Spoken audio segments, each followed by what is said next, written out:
안녕하세요. 조남철 세무사 이종석 세무사입니다. 자, 이번 시간에는 가업상속 공제에 대해서 알아보도록 하겠습니다. 세무사님, 가업상속 공제 들어보셨나요? 저도 들어봤죠. 아무래도. 보통 어떤 제도로 알고 계시나요? 그러니까 가업을 말 그대로 상속을 하는데 공제를 해준다. 네. 왜 해줄까? 가업을 상속하는데 세금이 걸림돌이 되면 네. 원활하게 가업 승계가 어려워지고 네. 그러다 보면은 국가적으로도 그 회사가 사라진다고 치면 네. 일자리도 잃게 되고 결국 나라 입장에서는 좋을 게 없죠. 네. 그러니까 그걸 지원해주기 위해서 만든 제도다라고 저는 알고 있죠. 네, 맞습니다.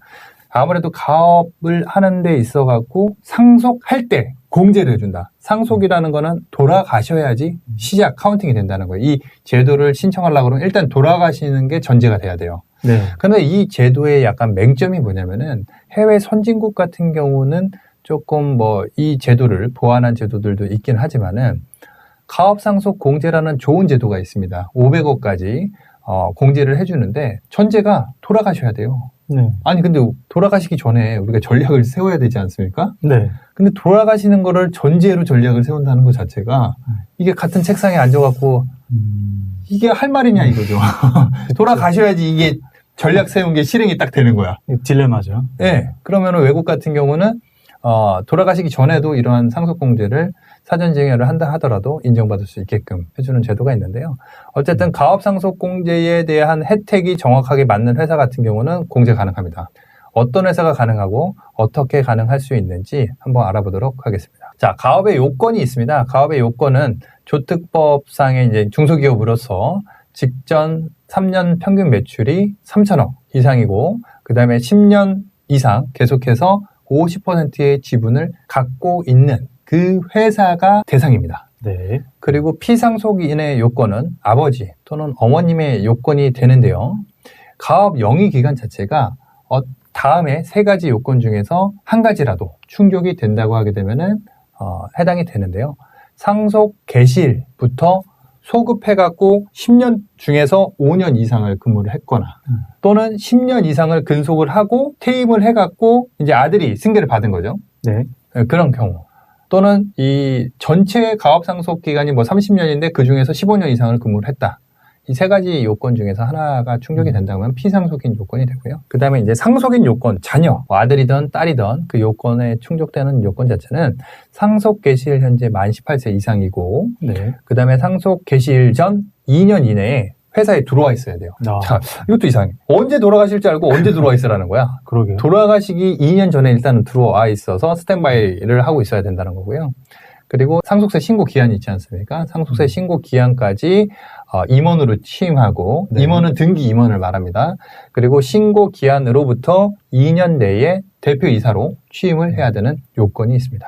네. 이 가업상속공제를 받을 때 이 자녀가 2명이 둘 다 이제 요건이 충족되면은 2명 다 받을 수 있습니다. 아, 그래요? 네. 혼자서 받는 게 아니라 네. 회사를 제가 보게 되면 10개의 업체 중에서 한 2개의 업체 정도는 형제 자매들이 같이 들어와 있는 경우들이 있거든요. 아, 네. 그러면은 둘이 멀쩡히 잘 일하고 있는데 한 명만 상속 지분을 다 내려준다고 하게 되면 굉장히 불합리할 수가 있잖아요. 그렇죠. 네, 그런 부분에 있어갖고 공동상속이 가능하게 되었다. 과거에는 좀 안 된 부분이 있었는데 개정된 부분으로 가능하게 되었습니다. 그 부분은 좀 현실적으로 반영되네요. 네. 그리고 다음 주제로 말씀드릴 증여 특례 같은 경우도, 주식 증여 특례 같은 경우도 원래는 단독 수중만 가능했습니다. 하지만은 이제 2010년 1월 1일부터는 공동 수중이 가능하도록 그렇게 법이 또 개정이 됐습니다. 다행이네요. 네네. 그거는 현실적으로 저도 중소기업 중앙회에서 또는 또 기획재정부에서 가업승계 관련된 상속증여세 세제 개편 회의에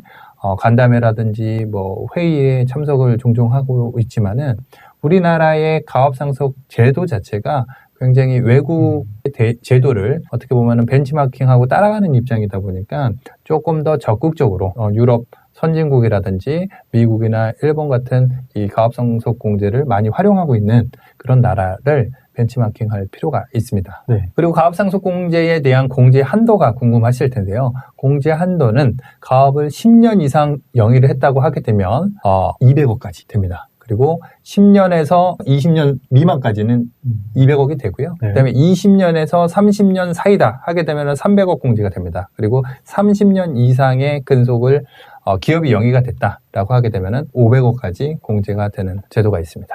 그런데 이 가업상속공제가 굉장히 좋은 제도입니다. 하지만은 실질적으로 연간 신청 건수가 70건, 80건밖에 남짓되지 않습니다. 굉장히 적네요. 왜 그럴까요? 취지가 분명히 좋은 제도인데, 네. 그리고 이 기업을 운영하는 오너는 언젠가는 수명이 끝나기 때문에 가업 상속이라는 게 이루어질 것이 분명한데, 네. 연간 신청되는 건수가 그렇게 적다는 거는 네. 분명히 뭔가 이 제도가 네. 한계점이 있다는 건데, 네. 맞습니다. 어떤 이유 때문에 그렇죠? 그게 바로 지금 말씀드릴 사후 관리 제도 때문에 그런데요. 사후 관리가 몇 가지 요건이 있습니다. 우선 몇 가지를 말씀을 드리면은 가업 상속을 받게 되면은 가업 상속 재산이 있을 거 아닙니까? 네. 뭐 공장이 있을 수도 있고 뭐 토지 건물, 뭐 채권, 금융자산 뭐 여러 가지 있긴 하겠지만 업무 무관 자산, 업무 유관 자산 다양하게 있긴 하겠죠.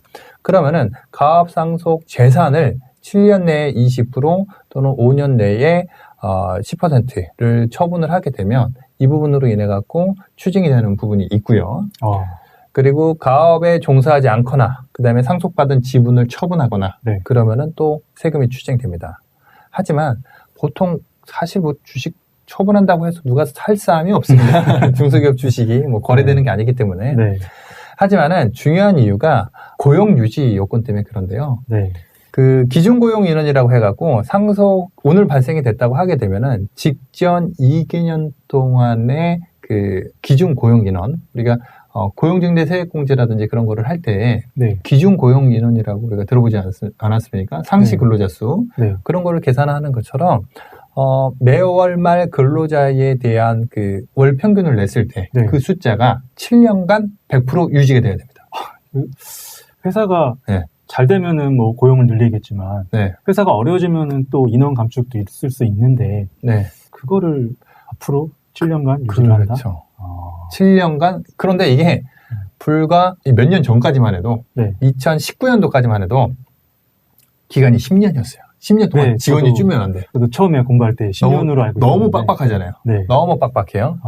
그래서 조금 완화시켜줬습니다. 2020년 1월 1일부터 완화를 시켜준 게 뭐냐면은 인원수를 지키던 급여 총액을 지키던 왜냐면 인건비가 최근에 많이 올랐지 않습니까? 네. 인건비 총액이 예를 들어갖고 뭐 한 20% 에버리지로 올랐다고 하게 되면 네. 그럼 직원 수가 20% 줄어도 급여가 20% 올랐다고 하게 되면 똔똔이 되는 거잖아요. 네. 그러면은 급여 요건은 충족됐기 때문에 가업상속에 대한 요건을 충족시켜준 걸로 보겠다라고 개정이 됐습니다. 그래도 7년 동안에 네. 지킨다는 게 보통 일이 아닙니다. 그래서 실질적으로 신청 건수가 적다. 가업상속공제를 적용하는 경우와 안 하는 경우에 대한 세금 차이는 엄청나게 차이가 크겠죠. 네. 왜냐하면 500억까지 공제를 해주기 때문에요. 네. 가업상속공제를 적용을 안 하게 되면 600억을 상속받는 경우 단돈 5억 또는 10억만 공제받을 수 있습니다. 그런 경우에 세금은 260억 정도가 발생이 될 수가 있고요. 네. 그 다음에 가업상속 공제를 적용받게 되면은 500억까지 공제가 되기 때문에 세금은 41억밖에 발생이 안 될 수가 있습니다. 엄청난 차이네요. 그럼 신청할 수 있으면 무조건 해야 되는 거죠. 네. 근데도 네. 그런 부분이 있습니다. 그리고 그렇다고 하게 되면 이 가업상속 재산에 대해 갖고 혜택을 준다고 했는데 그러면 정확한 가업상속 공제에 대한 워딩 자체가 뭐냐고 물어보실 수가 있을 것 같은데요. 뭐냐면은 가업상속 컨설팅이라든지 상담을 하다 보면은 회사 내부에 임대 부동산이라든지 자회사의 주식, 해외 법인의 주식을 본사가 소유하는 경우들이 있습니다. 네. 그렇다고 하게 되면 그 부분에 대해 갖고 세금이 혜택이 안 되거든요, 그거는. 네. 왜냐면 업무무관 자산이라고 해갖고 네. 가업상속에 직접적으로 연관되어 있는 자산에 대해서는 500억까지 혜택을 주지만은 임대용 부동산, 그 다음에 업무무관 자산으로 볼 수 있는 뭐 일반 해외 법인에 대한 주식, 그 다음에 매도 가능 증권 등에 대해 갖고는 업무무관 자산으로 보아갖고 혜택을 못 받습니다. 그래서 이런 부분을 주의를 하셔야 되고요. 최근에도 제가 상담, 그 다음에 컨설팅을 해드리는 업체 중에서 그런 회사들이 몇몇 있습니다. 해외에 지사를 만들었어요. 근데 해외 지사가 너무 잘 돼. 본 회사가 뭐 시총이 한 300억 정도가 되는데 해외 자회사의 세법상 가치를 평가를 했는데 뭐 한 200억 정도가 되는 거예요.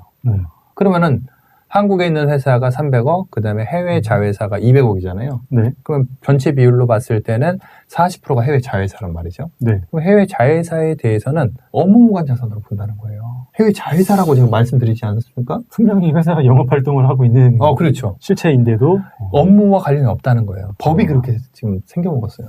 어떻게 생각하십니까? 이거는 개정이 필요한 부분인데 네. 어떻게 생각하고 있을지. 제가 그래서 2달 전에 그 건국대 교수님께서 학회를 여셔갖고 제가 발표를 했습니다. 과감하게. 거기에 뭐 입법자분들도 오시고, 네. 입법에 도움을 주실 분들도 오셨기 때문에 네. 과감하게 이런 업무무관 자산에 대해 갖고는 바꿔야 됩니다. 너무 불합리합니다. 뭐 일반적인 뭐 삼성전자 주식 가졌다면 업무무관 오케이 인정. 근데 해외 진출하려면 해외 법인 만들어야 되지 않습니까? 네. 그러면은 모 회사가 그 주식 같이 또 투자도 하고 돈 계속 넣어야 되는데 안 그렇습니까? 그런 부분에 있어갖고 굉장히 좀 불합리하다.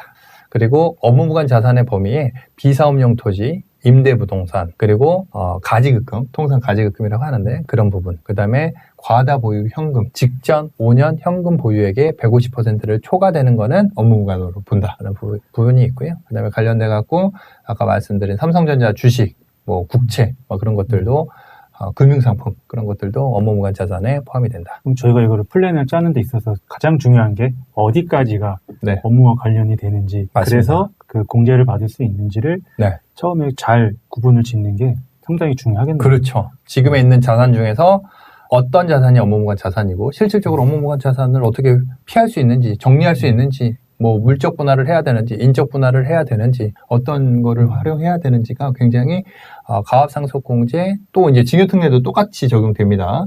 그러면 업무무관 자산을 줄이는 게 굉장히 키 포인트다. 그 부분에 대해 갖고 네. 좀 제가 저번 주에도 한번 제안 드리고 한번 컨설팅을 해드리는 내용이 있는데 그런 부분에 있어 갖고 굉장히 좀 실무적인 어려움이 있습니다. 그리고 실무상 굉장히 뭐 직접적으로 사업에 연관되어 있는 해외 자회사도 그게 업무무관이라고 봤다고 하게 되면 네. 법적으로 업무 유관이라고 볼 수 있는 재산에 대한 법적 근거라든지 워딩을 정확하게 찾아서 들어간다고 하게 되면은 뭔가 실마리가 나올 수도 있긴 한데 네. 그거는 뭐 한번 찾아봐야 되겠죠. 네. 네, 알겠습니다. 그리고 가압상속공제 후 고용유지 의무 자체가 기준이 변경되는데 이게 2020년 1월 1일부터 바뀌었습니다. 그리고 총급여 요건은 특수관계자, 최대 주주의 그 집단의 특수관계자의 급여는 다 빼게 돼 있습니다. 왜냐면은 자기들끼리 파티할 수 있지 않습니까? 그렇죠. 네, 그러면 아무래도 마음대로 이렇게 네. 조절이 가능하니까. 그리고 특히나 이제 2020년 세법이 바뀌면서 크게 3가지가 바뀌었는데요. 고용 유지 요건이 하나가 바뀌었고, 그 다음에 급여 요건이 바뀌었고요. 네. 그 다음에 업무 무관, 어떻게 보면은 이게 업종 변경이라든지 업종 변경에도 제한이 많았거든요. 네. 근데 이제 예전에는 뭐 세분류, 소분류에 대한 제한이 있었지만 이게 세법이 바뀌어서 중분류 내에 변경도 가능하다. 그리고 가압상속 심의위원회 통해 갖고 중분류 외에 변경이 필요하다고 합당하게 인정이 된다고 하게 되면은 그 네. 부분에 대해서도 인정을 받을 수 있게끔 개정이 됐으니까요. 이 가압상속 공제에 대한 요건을 잘 검토하고 실질적으로 해당이 된다고 하게 되면은 잘 활용할 필요가 있을 것 같습니다. 네. 네. 선생님, 아까 가압상속 공제 잠깐 말씀드렸는데 뭔가 좀 실마리가 보이시나요? 네, 지금 뭐 말씀하신 거 보니까 우리가 혜택을 받을 수 없는 부분들은 네. 이렇게 줄이고 공제 받을 수 있는 부분은 늘리고, 물론 네.